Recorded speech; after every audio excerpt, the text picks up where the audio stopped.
going to do some writing process. I've been coloring watercolor all week, and this is part of the job is sort of jumping back and forth from writing to drawing to painting to writing to drawing to painting. So today we're going to try this out. I don't know what a video feed of writing a script is going to be like. Hopefully interesting. I might edit some of it because it's going to be a lot of me sitting here thinking, daydreaming. So we'll see. Wish me luck. Also, check out this mug. It's got robots. I kickstarted this mug. Don Moyer, Calamity Wear. Anyway, he does this great pattern. It's like monsters and everything. Ships, creatures. I think that's a Bigfoot, pterodactyl. This guy with a club. Anyway, my favorite mugs. Other than my Twin Peaks mug, this is my favorite. Alright, I'm going to start writing in a minute, and hope you'll join me. Okay, writing process, here we go. This is my desk, my computer. I'm getting ready to record the typing. But really, you're starting at the the second part of the process. The first part is coming up with the idea. This particular idea came from talking to my editor, Warren Simons. Bad idea. This is a bad idea script. And we were at Comics Pro just talking about different ideas, and I was pitching him some things. Well, not really pitching. We've been working together so long, it's not really a pitch anymore. It's just, hey, how about this? How about that? How about this? It's not there's no formal pitching anymore like there would be for like a traditional publisher that you maybe haven't worked with before. Anyway, so yeah, I think we were just sitting at the hotel bar talking about ideas, and then he had one. He was like, what about something about selling a superhero, basically the body of a superhero, like Superman or something. And I was like, oh, that's dark.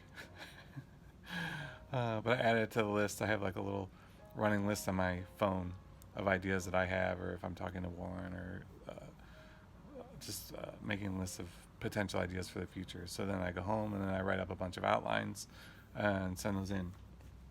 Anyway, so that's what we're looking at today, is an outline for that idea. And I picked that one because it's only an 8-pager. It's not a lot of the other ideas are like 60-page graphic novels or 4-issue limited series, or they're just bigger things, so it's harder to get a handle on. But this, I thought it'd be fun, just to show 2 pages. I'm going to script 2 pages because I don't want to spoil the story. So that's what we're going to do. And right now we're looking at the outline that I wrote. I sent this in to my editor, Warren. I might just call him Warren sometimes. He's the editor. A bad idea. So I write the outline. I send it in. This particular outline had, I'll scroll down a little bit. I had version 2, 3, 4. I'm trying to go quick so you don't see the spoiler endings. But I had the idea and the characters, and then I wrote like 4 different alternate endings. Normally I would just pick one, but for this particular one I couldn't really decide. So if I can't decide, sometimes I'll attach those with an outline and be like, hey, pick one. What's your favorite? Sometimes that works. Sometimes when the editor picks something, then I immediately hate it, and then I realize which one I should use, and I do that one. So anyway, that's how that works. Okay, so we're gonna go through. What I usually do is, this is an outline. It's really just describing the whole story, as if I was going to tell you what was going to happen. So we begin with our hero, a young guy in his 20s, nervous, talking to some thugs in a back room gambling joint, trying to sell something. We don't know what it is yet. I've already spoiled it for you. Something highly illegal and valuable. Thugs follow our guy to the alley, pops the trunk. There's a superhero inside. And then they have a little dialogue here talking about which piece to buy and how much. So what I do at this stage is I take this outline. The whole story is described like that, but there's no page breaks. There's no. I know that it has to be 8 pages because it's we just like predetermine kind of what the story is going to be. Sometimes if it runs long, that's fine. Sometimes it's not. This depending on what what the format is going to be or where it's going to appear. And I'm not sure we know where this one's going to be yet, but this is the secret ingredient, coffee. Also, first thing in the morning, I just got here. I made coffee, sat down. I had to set up the camera. But the best time for me writing is first thing when I get here. Before I don't check email, I don't do anything. I just sit down and I start writing while I'm still kind of groggy from having been asleep. Something to do with my subconscious and not being stressed out by the day's activities yet. All right, so here we go. So the next step I do is we begin with our hero, late 20s. All right, so what I'll do is I start doing the page break. So I'll do 1, and that's going to be page 1. And then we see him in the joint, and then they follow him out to the alley. And so I think that's going to be all page 1. So the other thing you think about is page breaks. So page 1 is always going to be on the right-hand side, and then you're going to turn the page, and that left page will be the reveal. So if there's any surprise or twist or anything, you always kind of want to put it on the even page, the left page. Doesn't matter so much in digital comics because every page is a page turn if you're doing an iPad, unless you're looking at spreads on the iPad. Anyway, I don't really worry about that. So they follow him into the alley. Our guy pops the trunk, and I think that is where he's gonna pop it, and then we'll turn the page. So page 2, I just break it out like that. Inside we see the dead superhero.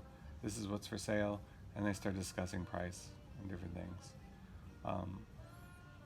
So then, so I imagine the title of this story is probably going to appear on this page with that bigger image of the guy in the trunk.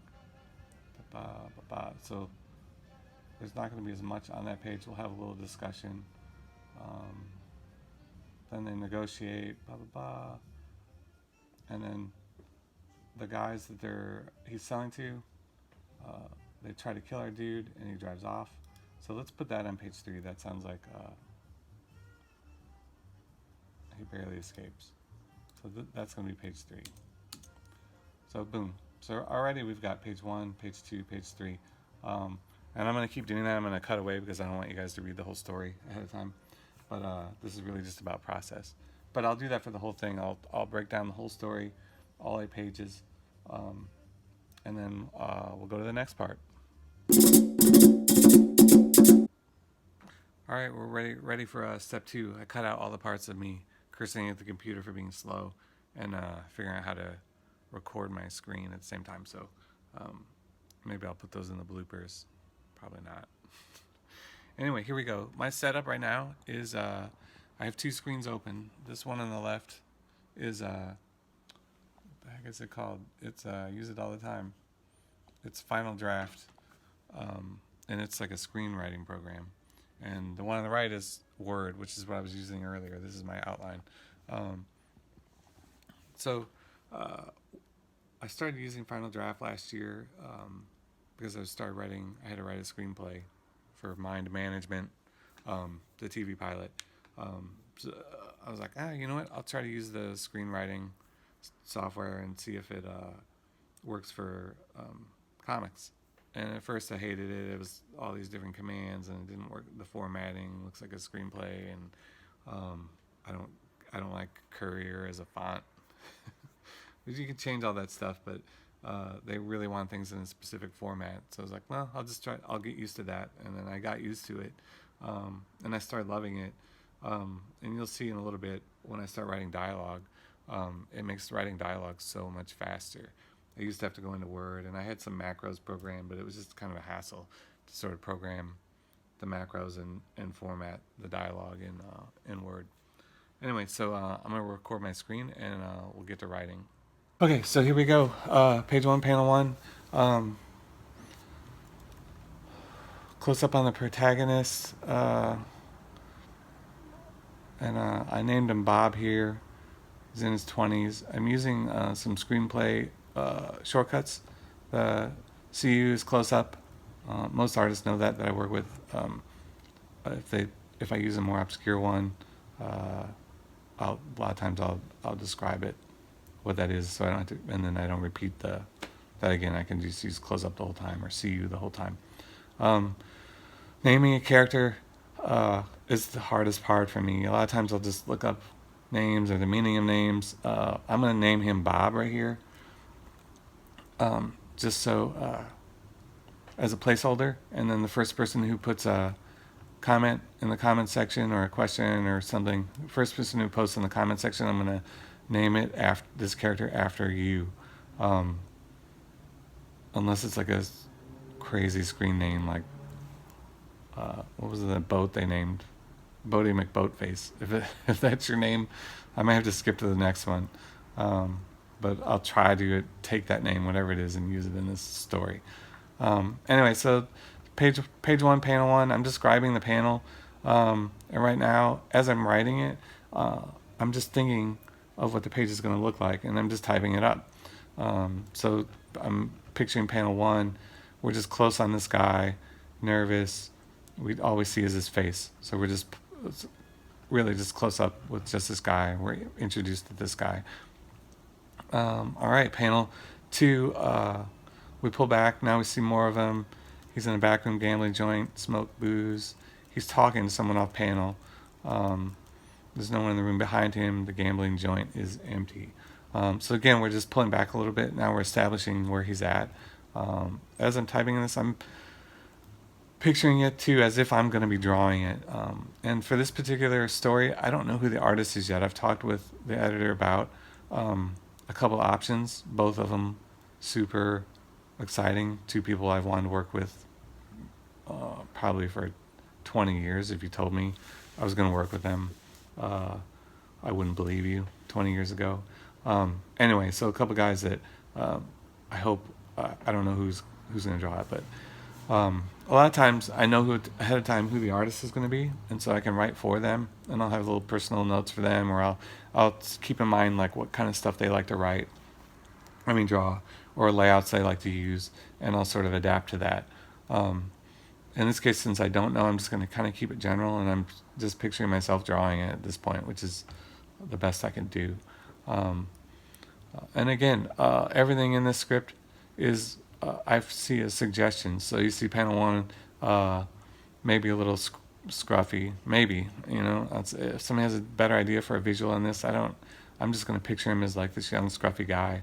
I try to give enough for the artist to spark their imagination, but leave enough room for them to be a collaborator. I'm not going to describe his clothes necessarily. I think unless an artist asks me, sometimes I will, and I may actually go back in and do it. Who knows? We'll see. This is really my first pass through the whole story. I'm making up as I go along, so it'll take a few more passes going through it before I really have a handle on it. Okay, so panel 2, back up, we see Bob in the back room. And now panel 3, reverse angle OTS, which is over the shoulder. And a lot of artists don't know that, so I typed that in there the first time, of Bob. Now we see these talking to 3 gangsters, rough-looking guys. I want to make sure it's recording. I had to re-record it because I hadn't hit record when I was talking earlier, and I wrote these first 3 panels. All right, so now we see who he's talking to, and these rough-looking guys, let's see, they're like the 3 stooges of gangsters. I don't know what that looks like. 3 stooges of gangsters, who knows? Hopefully that'll inspire the artist to do something kind of fun, subconsciously channel the Stooges. Who I'm not a super fan of the Stooges. I always liked the Marx Brothers better because I thought the wordplay was funnier. Anyway, okay, but don't be mad. Don't hate on me. All right, so that's panel 3. Now I'm picturing these panels 1, 2, 3 stacked horizontally, taking up the whole width of the page. But I'm not going to tell the artist that because some artists like to do 9-panel grids or 6 panels, or they want to mix it up. So I'm not going to leave that direction. I like the artist to build the page in a way that makes it them do their best art. So I don't like to dictate that unless I have a specific idea, which in this case I don't really, and I don't think it really matters. I think the artist doing their best art is what matters right now. All right, so panel 4.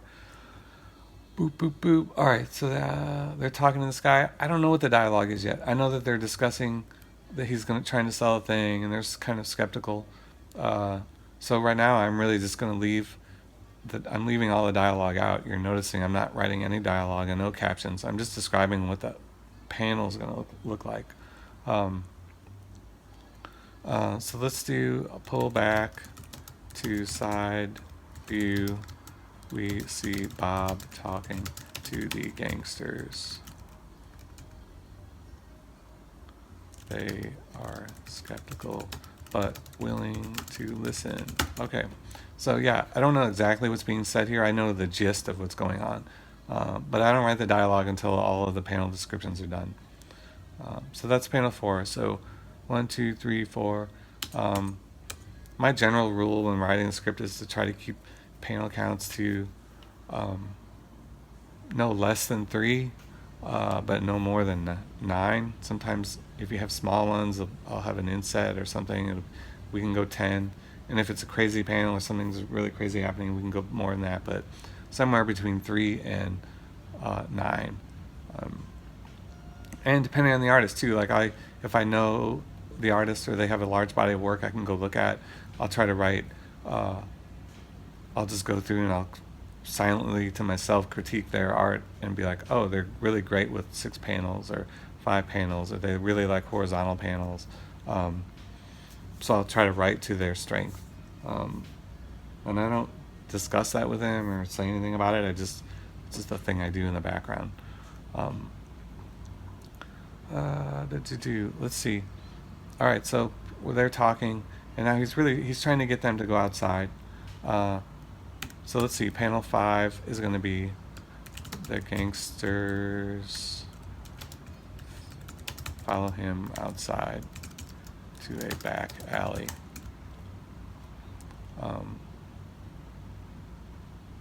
Let's see. So following him out, how is that? That's not enough description for the artist. So are they just going out the door to the alley? Are they out of the alley already? And I'll say they're just exiting the door to the alley. We see a car in the background, Bob's car. This is a large 70s style vehicle, something with a big trunk. Yeah, because I know that there's going to be a dude in the trunk, so we want something kind of cool and big, 70s.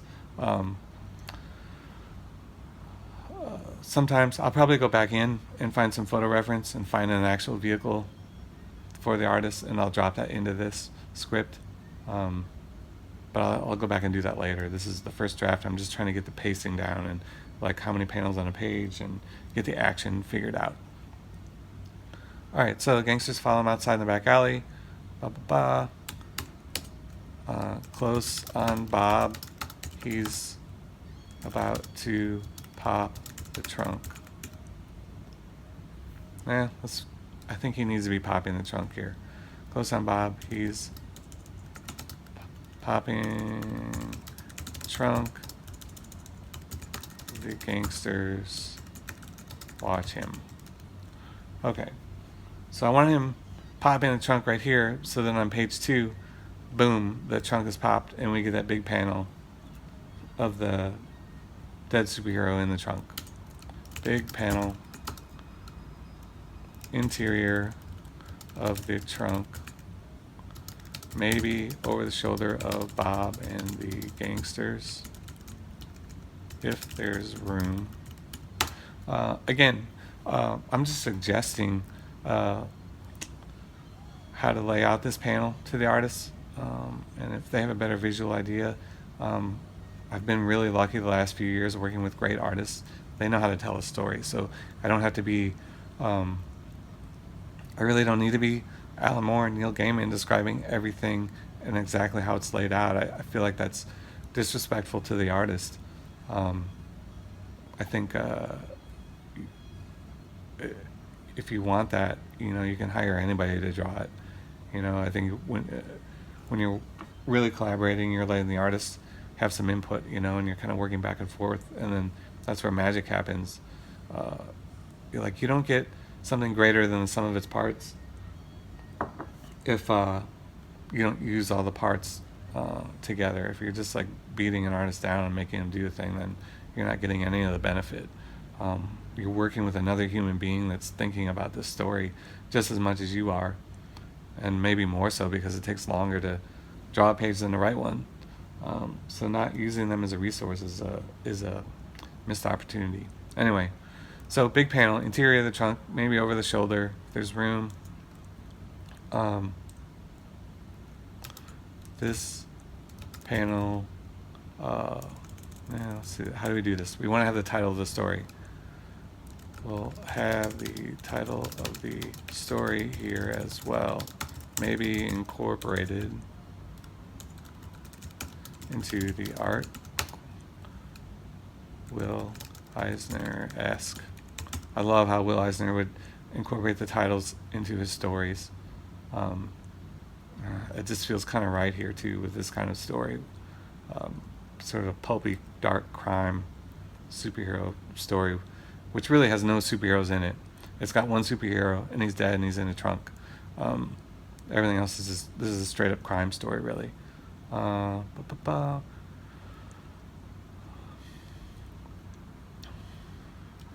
then so we're looking in on the trunk, interior of the trunk. Inside, I haven't described what's in it. Inside the trunk is the dead superhero. This shouldn't be recognizable as any particular character, but definitely he has a colorful costume on. Maybe a cape.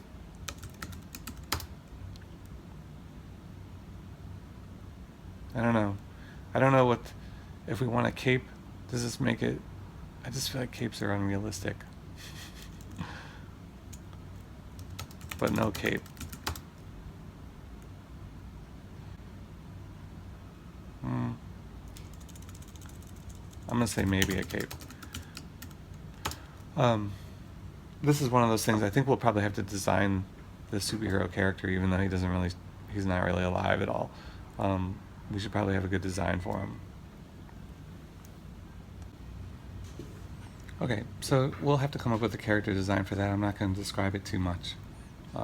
I might do one later, just for fun. Sometimes they use my character design, sometimes they don't. Alright, so that's the big panel 1, so that's going to take up most of the page. Then panel 2, in my outline I see I have them, it's them talking back and forth. And they're going to describe the superhero and what he does. It's kind of a lot.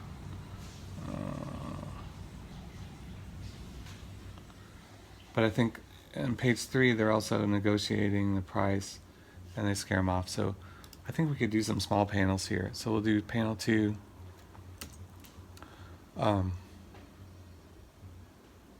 of the thugs talking, asking questions.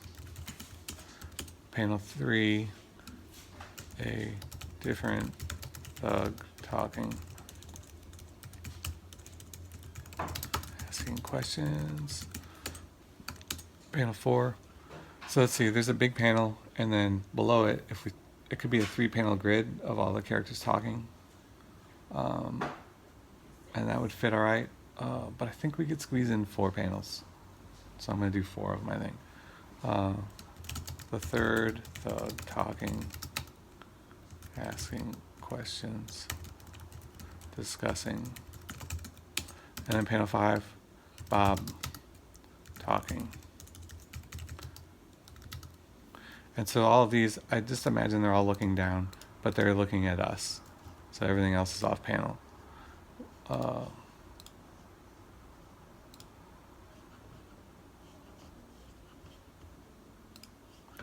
All right. One of the thugs talking, asking questions, looking down at us. So we want every one of them looking down at us. So I'll just copy and paste that. Boo. Very exciting. I don't know how exciting writing is doing it live like this. It's making me nervous. Let's see, Bob talking, looking down at us. Okay, so I don't know what they're saying there yet, but I've got the layout done. This is basically thumbnails for the pages or layouts that I've just written descriptions of. And then with a vague idea of what the dialogue is going to be. So I'm going to go back in, I'm going to write the dialogue in a minute, and that may change the layout, it may not, it may just be, I may have nailed it on the first try. That rarely happens, but we'll see.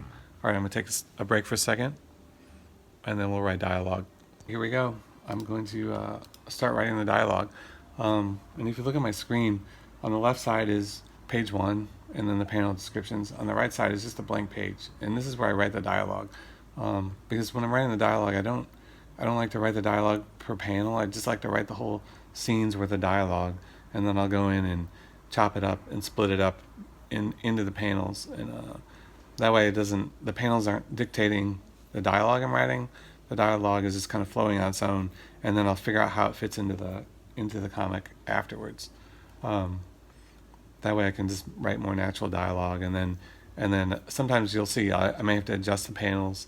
I may have to add a panel or move a panel or figure out how the dialogue is going to fit, but I just go ahead and write the dialogue first. And this is where Final Draft really helps with writing, speeding up the writing process, is the way you can do the character dialogue. So with Bob, let's see, he's going to be talking this whole time, so he's just talking at us, and we don't know what he's talking about yet. So all you do with dialogue is you hit Bob. Oops. See if I can figure out how to do it.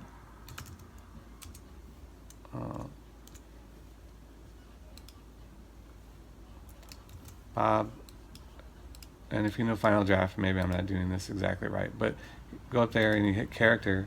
Now Bob is recognized as a character, and then you can just hit enter, and then you write his dialogue, and it'll remember that Bob name, so it's automatically a shortcut now. I think there's a faster way to do it. I just messed up because I'm recording myself.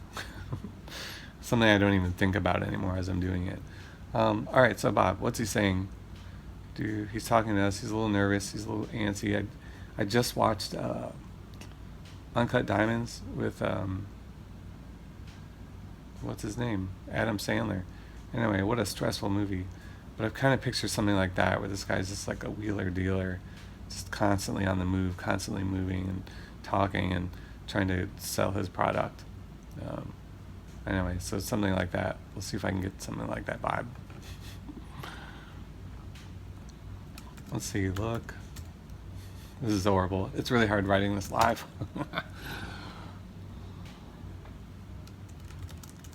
Look, I'm telling you,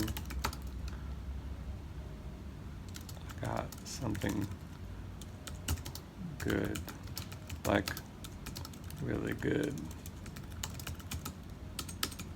All right, so let's see, let me stop there. So you hit enter, that's one line. If you hit enter again, then on my screen you can see if I just hit C, it goes to character. And then if I start typing Bob, it remembered Bob. So I don't even have to type his whole name in. I can just hit enter and then Bob, and then boom, and now I'm down and I'm able to write more dialogue. So Final Draft, it saves me the most time of anything writing comics is the dialogue formatting, because then I can just copy and paste this in to the final script when I'm done. All right, so let's see. Next line. You ain't anything before.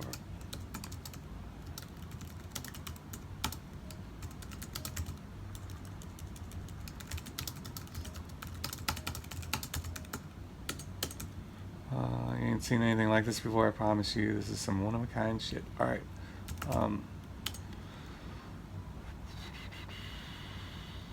All right, so he's trying to sell them on something great that doesn't want them to miss out on. He wants them to pay a lot of money for it, but we don't want to reveal yet what he's got in the trunk. So, kind of want to leave it vague, but also make it sound kind of like your normal crime thing. He's selling drugs or something, weapons or who knows what.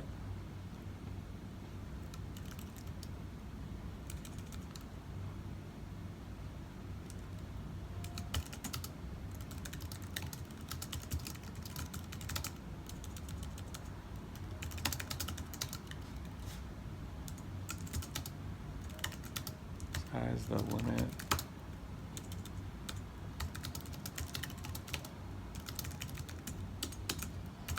Sky's the limit on what you can do with it. All right, so now he's trying to sell them on the actual product.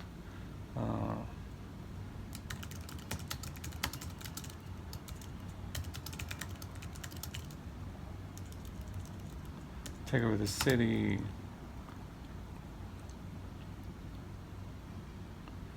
trying to think of what else.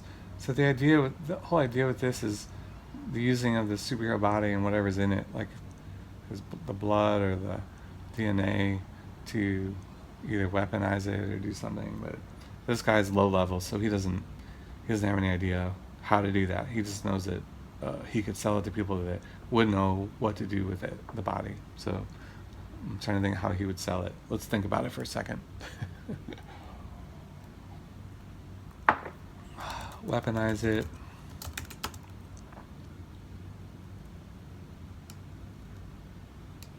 Could make yourself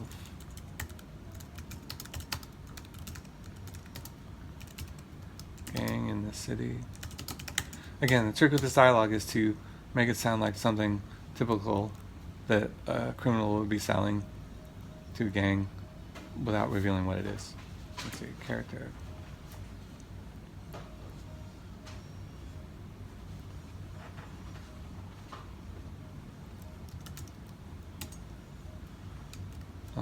And let's see, let's have him oversell it a little bit. I brought it to you first. You know, you guys is my boys.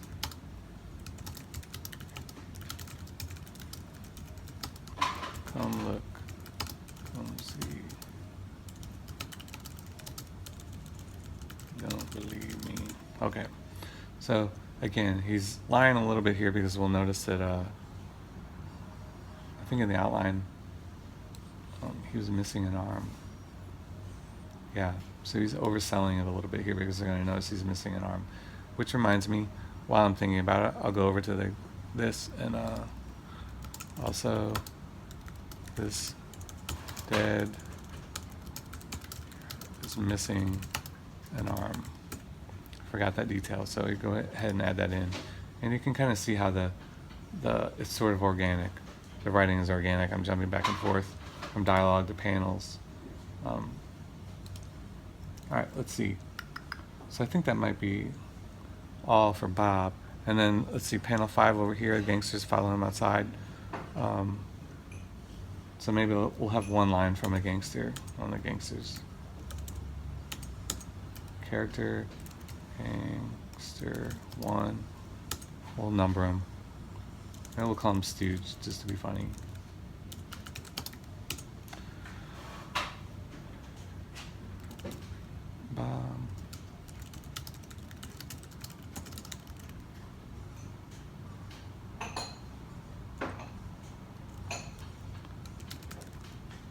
Say I'm having a hard time believing what you're selling. Alright, so yeah, they're doubting him a little bit as they walk out. And then we have that last panel, close on Bob, as he pops the trunk. So I think one more line here. Trust me.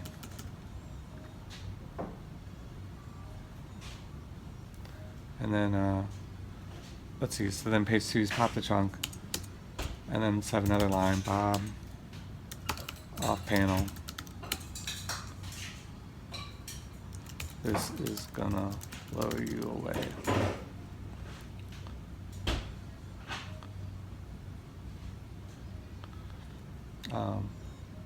So again, I'm writing dialogue on its own over here, but I'll leave a little marker so page 2 starts there, so I know all this dialogue is page 2 dialogue. So then we're going to leave panel 1 and page 2 empty because we're going to have the title and probably the credits there incorporated into the art, Will Eisner-esque. And then let's see, one of the thugs. So then the thugs are starting to talk. They're starting to react. So every one of these panels is going to be one of the thugs talking. So we'll have Stooge 1. And then again, see the shortcut, how great that is. I don't have to type in Stooge at all. This guy's just going to be blown away. Holy.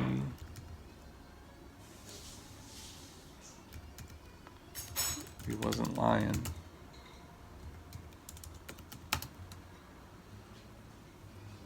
Dude is dead. And then we'll have Stooge 2. God damn.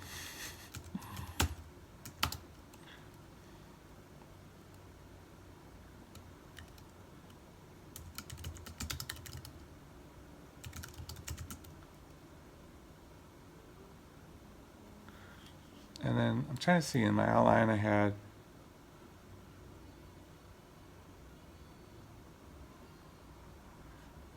they're questioning how he did it. He's saying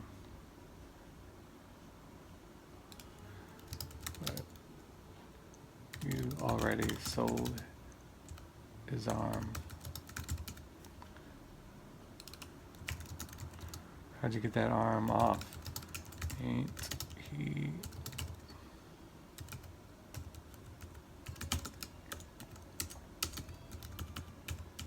Stooge 3 then is going to chime in.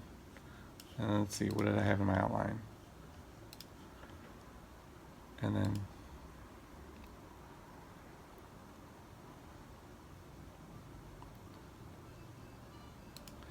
let's see, instead of Stooge 3 talking, let's have Bob respond to that invulnerable line. Yeah, well, I know a guy. And then see Stooge 3.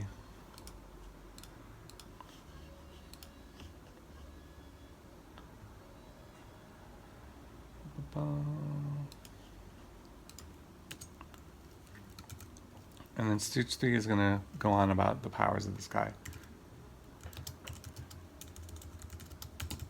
Dude was invulnerable.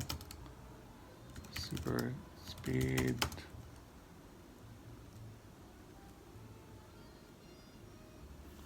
What other powers does he have? This is the thing I may have to go back and change. We'll see. Heightened senses. What else?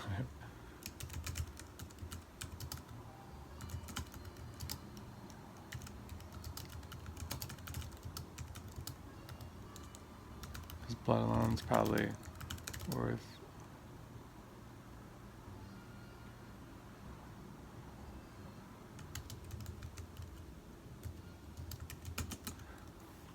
His blood alone's probably worth $1 million. We'll see. I don't know if that's. This is all. It's first draft dialogue too, so I'll go back in. I'll probably adjust it after the next few drafts. But this gets us there. 1, 2, 3, 4, 5. All right, so I've written the dialogue. So then what I'll do, usually I'll save it just in case. Dialogue.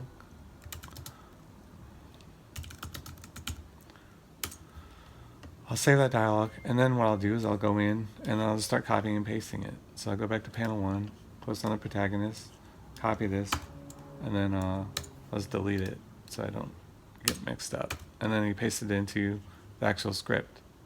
And then panel 2, I ain't seen nothing like it. Paste it in there. Again, he's talking. All right, so right now we did that reverse angle where he's talking to the gangsters and we're seeing him. And then, so we're going to have this dialogue off panel. And then we have the side view. as he continues to talk and the gangsters listen. And then here we go. They're walking out to the trunk. Panel 6 goes on Bob. And so here's the question. Panel 5, it depends on how the artist does it. If there's enough space, we'll have the stooge respond to him in panel 5. If not, might have to move that dialogue around. As long as we get this last line of Bob in panel 6. Oops. So paste that in there because we want him to tee up the page turn and the line he has in the page turn. Copy that, and so then panel 2, page 1, panel 1, page 2, we have his line off panel and the big reveal of what's in the trunk. And then we have the stooges talking, responding to what they're seeing. So, holy, blah, blah, blah, different thug. We'll paste that in there. And then I had the third thug talking, but I moved that around. So we're gonna just move this panel above there. So Bob's responding, and then change the panel numbers. Where Bob says, well, I know a guy, because he's questioning how he got an arm off if the guy's invulnerable.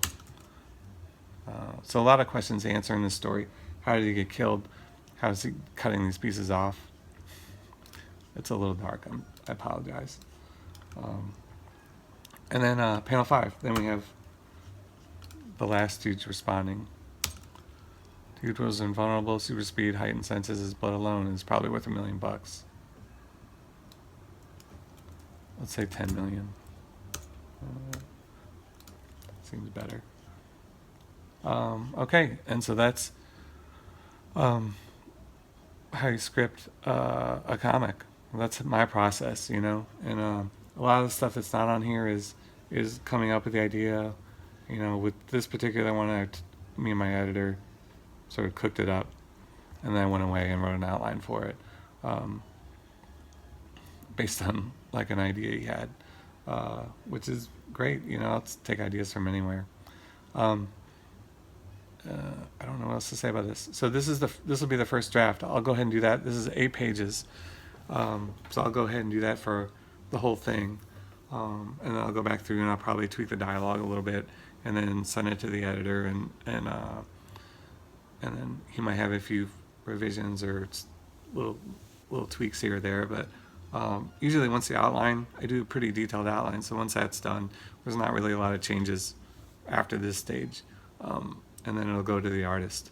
So it'll be fun. I don't know hopefully they'll announce who the artist is on this, and then maybe we can show some process of that, you know, as it comes in. I can show you some of that. Anyway, that's it. That's my writing process. Hope that was kind of exciting. If you have any questions, put them in the comments below. Please subscribe, spread the word. I'm going to show every process for every part of the comic. I feel like there's only a handful of people out there that do every part of it. So yeah, thanks for watching. I'll talk to you later. Bye.